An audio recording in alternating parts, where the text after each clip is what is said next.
మా సార్ వెంకటాంపల్లె, ఇలా గన్పూర్ మండలం వెంకటాంపల్లె మాది. నా పెద్ద కొడుకు సిఐ, చిన్న కొడుకు ఎక్కడున్నది మాకు తెలియదు సార్. పేరు నాగేశ్వర రెడ్డి. చిన్న కొడుకు కానిస్టేబుల్.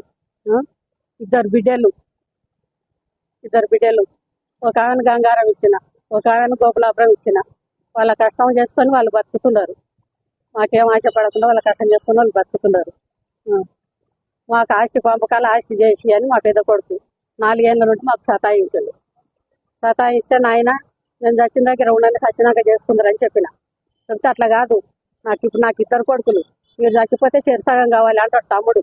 నాకు 2 కొడుకులు, నాకు 2 భాగాలు చేసి నాకు 10 ఎకరాలు, తమ్మునికి నాకు 20 ఎకరాలు, తమ్మునికి 10 ఎకరాలు. ఒక కొడుకు ఒక బిడ్డ కదా, తమ్మునికి 10 ఎకరాలు. తమ్ముని బిడ్డ ఉంటే నా కొడుకులు తమ్ముని కొడుకు కలిసి పెళ్లి చేస్తారు. నాకైతే ఇప్పుడు 20 ఎకరాలు అన్నాడు. ఇదేకటి పద్ధతి నాయన, ప్రపంచంలో లేనిది. నీ పెద్ద ఓదలు ఉండవు, ఏంటికి కారం అవుతావు నాయన. నీకు ₹1,00,000 వస్తాయి, కొంత 50,000 వస్తుంది. నీ కష్టం నువ్వు చేసుకొని బతుకున్నాయినా, నువ్వు సంపాదించుకో. ఇంత దానికి ఎందుకు రద్దీ పడతావు? నీ పిల్లలు ఉన్నంత వరకు గుడకంగా ఇది అన్యాయం చేసిండని అనుకుంటారు జనం. వద్దు నాయన, నీ కాలు మొక్తానాయన. ఒకవేళ అమ్మనాయన చచ్చిపోయినరు అనుకో, అమ్మనాయన చచ్చిపోతే నేనే సాకినా, నేనే చెల్లెలు పెళ్లిళ్ళు చేసిన అనుకో, నేనే తమ్ముని సాగిన అనుకో, పెద్ద మనసు చేసుకొని ఆయన ఈ కాలం కాకున్నాయన అని కాళ్ళు మొక్కిన చెప్తే కూడా కాక పొట్టనీకి వచ్చిండు. కుర్చీ తీసుకొని ఉరికొచ్చిండు. ఉరికొచ్చినప్పుడు నాకు మోకాలకు ఆపరేషన్ అయ్యింది, లేచే పరిస్థితిలో లేను. నేను లబలబ మొత్తుకునే వాళ్ళకల్లా నా ముందర కుర్చీ వాళ్ళకి పెట్టిండు. అట్లా 4 సార్లు వచ్చి 4 కుర్చీలు వాళ్ళకి దిగాడు. ఒక్కడు ఒంటిగా వచ్చిండు, పేపర్ తీసుకొని వచ్చి నాకు ఏడాడిస్తావు ఇక రాసి, ఫస్ట్ నాకు ఏడాడిస్తావు రాసి అని 2 సార్లు వచ్చి బెదిరించిండు. బెదిరిస్తే ఉడకంగా నువ్వు చంపినా సరే కానీ 10 మందిని తోలుకొచ్చుకొని ఆయన అయితే ఆయన చేసిస్తా కానీ 10 మందిలో మాట్లాడుకొని చేసుకుందరని చెప్పినాక నేను మా అక్క కొడుకును పిలిపించిన, మా పెద్ద మంచి వాళ్ళ అక్క కొడుకును పిలిపించి అట్లేట నాగేశ్వరరెడ్డి ఉండని 4 దినాలు మీకు ఎక్కడ పోతుందని అన్నారు. లేదు మా నాకు ఇప్పుడే చెప్పియాలి అన్నాడు. చెప్పిందంటే సరిసాగం చేసుకొని రాయని చెప్పిండు. రామాంజనేయులు చెప్పిండు. చెప్పినాక నువ్వు ఇట్లా అడిగినావంట అని అడిగిండు. అయినా మామ అవుతాడు. 4 ఎకరాలు వస్తుంది మామ, పెళ్ళాళ్ళకు సరి ఎకరా ఇస్తా అంటున్నాడు కదా నాయన, వాళ్ళు కష్టం చేసిండ్రు కదా, ఇయ్యకోకో మాకేం బాధ లేదు, మాకు సరి 14 ఎకరాలు వస్తుంది మామ, చేసుకుంటాం అన్నాడు. అంటే నేనేం చెప్పినా, నాయన చేసుకుంటారు ఎట్లా, నేను చేసిస్తాను. పెద్ద మనుషుల తోలుకొచ్చి పారకాత రాసుకొని పారకాత రాసుకున్నాక ఓ క్లాస్ అన్ని తోలుకొచ్చుకొని కొలతలు చేసుకొని మళ్ళా దేశాలు రాసుకోండి. ఈ దేశకు నేనుంటా, ఆ దేశకు నేనుంటా, ఇక్కడ వాడు ఇక్కడ నేను దేశాలు రాసుకొని చేసుకోండి నాయన చెప్పిన. అట్లా కాదు, నాకు రాసి నాకు ఎక్కనో తిక్కు రాసి అని మళ్ళీ ఒంటి ఓసారి వచ్చిండు. పారకాత రాసి ఇచ్చినాకనే మళ్ళీ వచ్చిండు నాడు. జనవరి ముందర వచ్చే పోతొచ్చున్న ఆయన ఎలా వస్తా చూడు.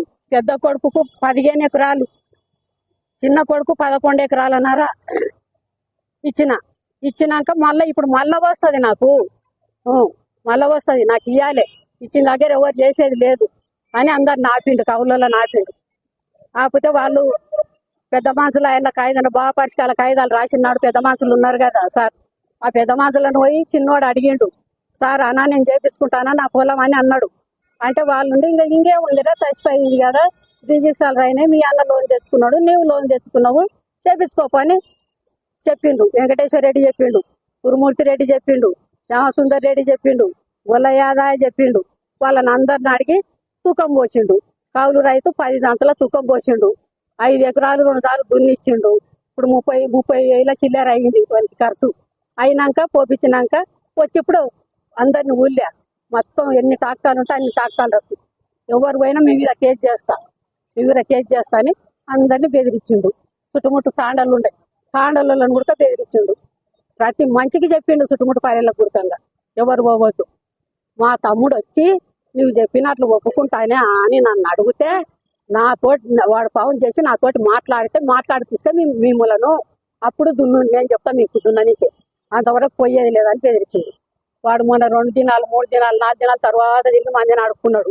మేము రామయ్య నీ వంట ఫోన్ చేసి మా ఆయన చెప్పినట్లు ఇంత అని మాట్లాడితే మామూలు అప్పుడు ఫోన్ చేయమన్నాడు.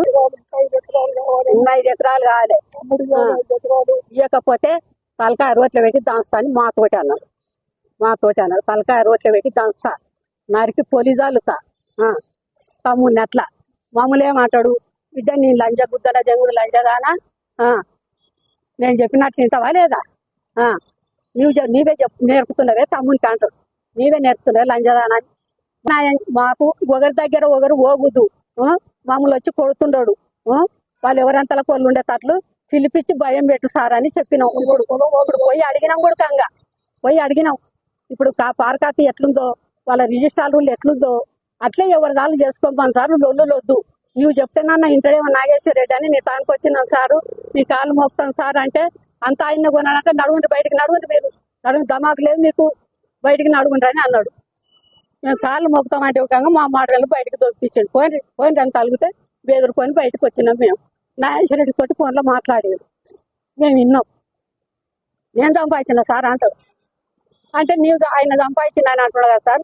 ఆయనకు జాబ్ రాకముందు మాతోటి ఎన్ని బాండ్ కాయిదాలు ఒకసారి చూడుండు సార్, మా బాండ్ కాయిదాలన్నా చూడుండు సార్ అన్న. సార్ మీ సోయి మా చెప్తున్నాడు అని ఏదో ఆయన ఇంగ్లీష్లో మాట్లాడాడు తిట్టినట్లు. ఎవరి దగ్గర లేవు సారు, మేము ఇప్పుడు ఒంటిగానే ఉండవు, 2 ఏళ్ళు అవుతుంది ఒంటిగానే ఉండవు. అంతకు తొలిగా మా చిన్న బిడ్డ ఆర్మీ జాబ్ ఆయనకి ఇస్తే వాళ్ళ అత్తమ్మ తోటి ఉండనీకే వాళ్ళ ఇల్లు కడాకుంది, ఆడ దొంగల బాధ అని చెప్పని మాతోటే పెట్టిపోయింది అల్లుడు. 10 ఏళ్ళు ఆమెనే వండి పెట్టింది మాకు.